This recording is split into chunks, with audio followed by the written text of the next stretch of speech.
आज जम्मू में आपके साथ मिल रहे हैं, पहले मेरी रिक्वेस्ट है काइंडली सब लोग कोविड के प्रोटोकॉल के हिसाब से सोशल डिस्टेंसिंग मेंटेन करिए kindly, that is the first request. आप लोगों के साथ आज बैठने का यह अवसर जो मिला, इसमें हम ये शेयर आपके साथ करना चाहते थे कि अपनी पार्टी जो 8 मार्च को वजूद में आई, 25 मार्च को लॉकडाउन के बाद थोड़ी सी लोगों के साथ ताना बाना बांधने में बाधाएं आई, क्योंकि we strictly followed what was the COVID protocol, but in between we thought we should still come and share some views with you. आज आपके माध्यम से मैं भारत सरकार से ये मांग करता हूं कि 5 अगस्त को 1 साल होने वाला है जब हमारी स्टेटहुड हमसे छीनी गई।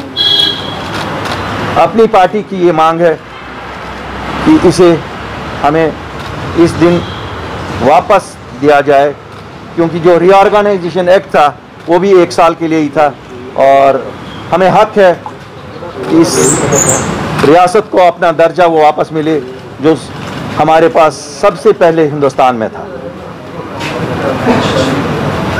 जहाँ तक पेंडेमिक कोविड का ताल्लुक है, मैं सराहना करना चाहूँगा स्टेट एडमिनिस्ट्रेशन का कि उन्होंने इनिशियली अच्छे स्टेप्स लिए, लेकिन जो क्वारंटाइन सेंटर्स बने, लोगों को जिस हाल में उन क्वारंटाइन सेंटर्स में रखा जा रहा है, वो ऐसे लग रहा है, उन्हें महसूस हो रहा है कि जो ये पेशेंट्स बदकिस्मती के सामना जिनको हो रहा है वो शायद इंसान नहीं है। तो हमारी मांग है पार्टी की कि क्वारंटाइन सेंटर्स की हालत ठीक की जाए, और मैं आवाम से आपके माध्यम से अपील करना चाहता हूं कि जो भी प्रोटोकॉल है काइंडली फॉलो करिए, क्योंकि हम उस स्टेज में एंटर हो चुके हैं जहां हम देख रहे हैं हमारा नंबर भी बढ़ रहा है और हमारी डेथ रेट भी बढ़ रही है। ज़िंदगी सबसे इम्पॉर्टेंट है और उसे बचाने के लिए मेरी अपील है लोगों को इसे स्ट्रिक्टली फॉलो किया जाए। लोगों के इश्यूज हैं, पेंडेमिक हो या ना हो, पेंडेमिक होते ज़्यादा इश्यूज हैं। जो दिहाड़ी का मजदूर है, जो दिहाड़ी का दुकानदार है, जो इंडस्ट्रियलिस्ट है या प्राइवेट अदारों में काम करने वाले हैं, पिछले 4 महीने से वो लोग भी बैठे हुए हैं। मुझे नहीं पता कि जम्मू कश्मीर सरकार क्यों कुछ नहीं कर रही है उनके लिए। क्या किसी को ये समझ नहीं है कि उनके घरों में चूल्हा नहीं जल रहा है? कोई भी ऐसा इकोनॉमिक पैकेज नहीं हमने देखा जो आम आदमी जो सफ़र कर रहा है, जो डेली वेजर है, जो हमारा रेडी वाला है, जो हमारे दुकानदार हैं, इवन हमारे इंडस्ट्रियलिस्ट हैं। इस रियासत की सबसे बड़ी आमदनी टूरिज़म से होती थी, चाहे वो कटरा में हमारे यात्री जो आते थे उनसे होती थी, या चाहे वो कश्मीर में गुलमर्ग या पहलगाम या दूसरी जगहों को देखने के लिए जो सयाह आते थे। होटल बने पड़े हुए हैं, खाली हैं, इंटरेस्ट चल रहा है, मुलाजिम भी रखे हुए हैं। मेरी मांग है कि कम से कम जो फिक्स्ड कॉस्ट है, इन लोगों के फिक्स्ड कॉस्ट को गवर्नमेंट 50% सब्सिडाइज करे, और जो बिजली दुकानदार को है या प्राइवेट स्कूल्स को है या इन होटलों को है, डेफर पेमेंट नहीं की जाए, पेमेंट वेव ऑफ की जाए। डेफरमेंट तो बहुत आसान है, जैसे हमारे हिंदुस्तान के फाइनेंस मिनिस्टर ने किया, लोन रीपेमेंट डेफर की। मैं उनसे भी मोहतबाना अपील करता हूं कि शायद जम्मू कश्मीर की हालत ऐसी नहीं है कि इंटरेस्ट भी लोग दे सकें, इंटरेस्ट को वेव ऑफ किया जाए, क्योंकि ये कोई कंसेशन नहीं है कि लोन को डेफर किया जाए, उस इंटरेस्ट पे भी इंटरेस्ट चल रहा है। आम लोगों की जो हालत हमारी रियासत में है पहले से ही खराब थी, क्यों? We have an unresponsive bureaucracy, जिनका कोई भी ताना बाना आवाम के साथ नहीं है, बिल्कुल भी कोई सुनवाई नहीं है। अफसर फ़ोन नहीं उठाते हैं, अफसर बात नहीं सुनते हैं। रोज़मर्रा की चीज, चाहे पानी की कहीं दिक्कत है, जम्मू में इस गर्मी में पावर कट्स जो हैं हमने कभी नहीं देखे ऐसे। इसी तरह बाकी जो डेवलपमेंटल वर्क्स हैं ना के बराबर हैं।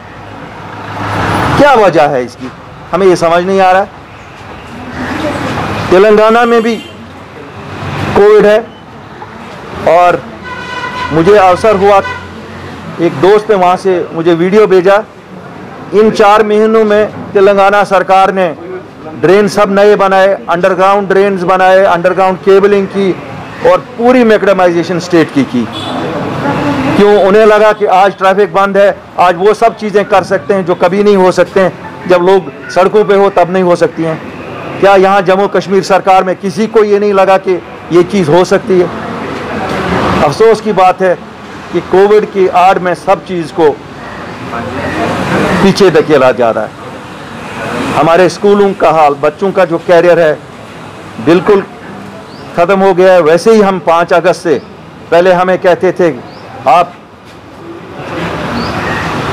बंद हो, अब लॉकडाउन उसको नाम हो गया। पहले क्रैकडाउन था, अब लॉकडाउन है। फ़र्क खाली C और L की आ गई और कोई फ़र्क नहीं है। 4G हमारे लिए अब मुझे लगता है ऐसी चीज़ बन गई है जैसे हम चांद सूरज ढूंढ रहे हैं। हमारे बच्चे कैसे पढ़ेंगे? जो हमारे बच्चे बाहर से आए, बाकी यूनिवर्सिटियों में पढ़ रहे थे, बाकी कॉलेजेस में पढ़ रहे थे, प्रोफेशनल कॉलेजेस में पढ़ रहे थे, ऑनलाइन उनके क्लासेस चल रहे थे, लेकिन हमारे बच्चों को उससे भी महरूम किया गया है। मेरी पुरजोर अपील है हिंदुस्तान के होम मिनिस्टर से, जो इस वक्त बराह रास्त हमारी सरकार को चला रहे हैं, कि सज़ा की एक इंतहा है, इस इंतहा को अब ख़त्म करिए। कम से कम बच्चों को 4G दीजिए ताकि इनके कैरियर और ख़राब ना हो जाए। हमारे बच्चे कुछ विदेश में पढ़ते थे, वो भी वापस आ गए हैं, उनके क्लासेस भी ऑनलाइन चल रहे हैं, लेकिन मोटी मोटी फीसें देकर भी वो महरूम है, वो अटेंड नहीं कर पा रहे हैं क्योंकि 4G अवेलेबल नहीं है। एक और बात जो मैं कहना चाहता हूँ, एक मुनज़्ज़म कोशिश हो रही है कि 72 साल की जो सियासत रही है कि कश्मीर को जम्मू से लड़ाओ और जम्मू को कश्मीर से लड़ाओ, फिर तरह तरह के डिसीजंस में ऐसा करने की कोशिश की जा रही है। अपनी पार्टी इसीलिए वजूद में आई है क्यों आज कोई विवाद नहीं है। जम्मू की आवाम चाहती है कि हमारी स्टेटहुड बहाल हो जाए, कश्मीरी आवाम चाहती है स्टेटहुड बहाल हो जाए, जम्मू की आवाम चाहती है कि हमारे लैंड्स की राइट्स हमारे पास ही रहें, जॉब्स हमारे पास रहें, यही कश्मीरी चाहते हैं। आज कोई विवाद इमोशनल नारा नहीं है। मेरी आपके माध्यम से दोनों खित्तों के आवाम से गुजारिश है कि किसी के भी जज्बाती नारों में ना आइए, और जो साजिशी अनासिर आज भी कुछ ऐसे फैसले कर रहे हैं कि ये 2 खित्ते आपस में लड़े, मैं उनको भी कहता हूँ कि आपकी साजिश अब कामयाब नहीं होगी।